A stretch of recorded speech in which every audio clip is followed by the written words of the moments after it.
Então vamos dar agora, praticar um pouquinho. Nós vamos combinar o seguinte, eu vou mostrar a questão, vou ler a questão, aí você, no seu exercício aí, você pausa o vídeo, tenta responder a questão.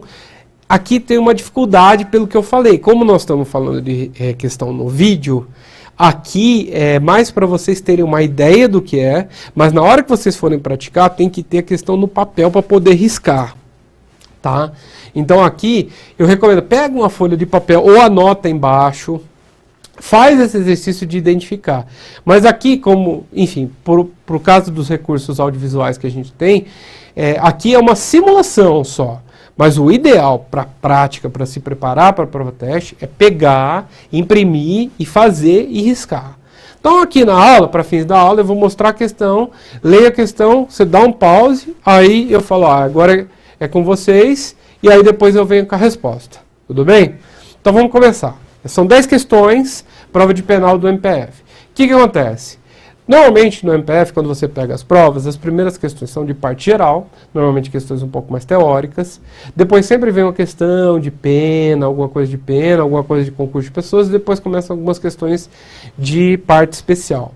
Então vamos lá. Como é que eu vou começar com a primeira questão de parte geral? Questão grande, né? Nossa, como é que eu vou fazer para arriscar aqui e tal? Normalmente essas questões com alternativas muito grandes, como é que faz? Então, vou mostrar para vocês. A questão diz o seguinte: a dogmática jurídico-penal objetiva visa averiguar quais são os pressupostos que devem estar presentes para incidência de uma norma penal incriminadora. Faça, se possível, através dela, uma aplicação segura e calculável do direito penal, subtraindo-se da irracionalidade, da arbitrariedade ou da aleatoriedade.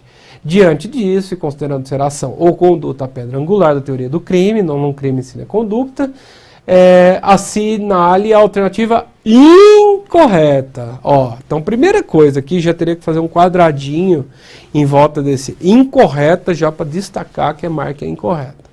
Primeira alternativa, segundo a teoria finalista da ação, considera-se equivocada a ideia de ser a conduta um mero movimento corporal despido de finalidade, pois o que caracteriza o ser humano ontologicamente é justamente a capacidade de poder prever, dentro de certos limites, as consequências possíveis de sua atividade e dirigi-la conforme planejado até atingir os seus objetivos.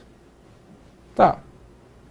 Segundo a teoria social da ação, considera-se que a conduta pode constituir-se em uma atividade final, pode restringir-se a uma causação involuntária de consequências relevantes previsíveis, ou pode manifestar-se por intermédio da inatividade frente a uma expectativa de ação, sendo sempre irrelevante a existência de um sentido social. Tá. Segundo a teoria personalista da ação, considera-se que a conduta penalmente relevante compreende tudo o que possa atribuir ao ser humano como centro anímico e espiritual, que ocorre, por exemplo, quando o comportamento decorre de fatores mecânicos do corpo, sem submissão ao controle psíquico. No mesmo sentido, não configuram conduta os fenômenos anímico-espirituais que ficam cerrados internamente sem se exteriorizarem. E, por fim, segundo a teoria negativa da ação, o conceito da conduta deve ser lastreado no princípio da evitabilidade. Vale dizer, a conduta é o não evitar o evitável na posição de garantidor, o que incluiria tantos fatos comissivos como os omissivos. Uma variante dessa corrente sustenta que a conduta deve ser entendida como a causação do resultado individualmente evitável. Bom, agora é com vocês. Bom, vamos lá então. E aí, como é que vocês marcaram? Usaram as técnicas? Então é o seguinte, olha só. Pum.